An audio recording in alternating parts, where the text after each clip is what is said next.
ఈ 9 రోజులు ఒక్కొక్క రోజు ఒక్కొక్క స్పెషల్ ఉంటుంది అని చెప్పాను కదా! ఇవాళ వచ్చేసి భజన పెట్టుకున్నారు మా హస్బెండ్ వాళ్ళు. మేమైతే అలాగే దీపాలు కూడా వెలిగిస్తాము అని చెప్పాము. ఓకే, మీ ఇష్టం మరి, మాది మా ఇష్టం, మీది మీ ఇష్టం మరి అన్నారు. అలా మా హస్బెండ్ వాళ్ళ ఫ్రెండ్స్ అందరూ కలిసి భజన పెట్టుకున్నారు.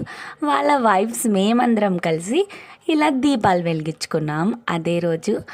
కానీ మేమైతే ఒకటి అనుకున్నాం, అందరూ ఒకటే కలర్ వేసుకుందాం బాగుండిద్ది అనుకున్నాము. అలానే అందరూ వైట్ కలర్ వేసుకున్నాము. చాలా బాగా జరిగింది భజన అయితే. చాలా బాగా పాడుతున్నారు పాటలు అయితే. ఈయనైతే మా హస్బెండ్ వాళ్ళ ఫ్రెండ్. ఈయన పంతులు అయితే కాదు, కానీ పూజలు చాలా బాగా చేస్తారు. అదే రోజు 1108 మంత్రాలతో పూజ చేసుకున్నారు. పువ్వులు కూడా అన్నే పువ్వులు. అందుకే ఈ భజన అయితే చాలా స్పెషల్. ఈ ఇయర్ చాలా బాగా జరిగింది. దీపాలు ఓ పక్క, పాటలు ఓ పక్క, ఈయనేమో 1108 మంత్రాలు చదువుతూ అంతసేపు కూర్చొని పూజ చేశారు. చాలా బాగా చేస్తారు ఈయన పూజ.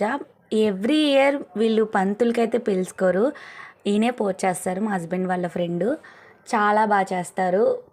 పంతులు ఎలా చేస్తారో మంత్రాలు చదివి అంత బాగా చేస్తారు. నేనైతే స్టన్.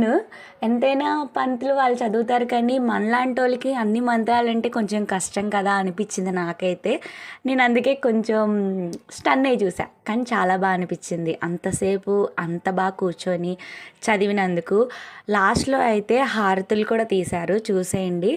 హారతులు అయితే ఇంకా చెప్పనక్కర్లేదు.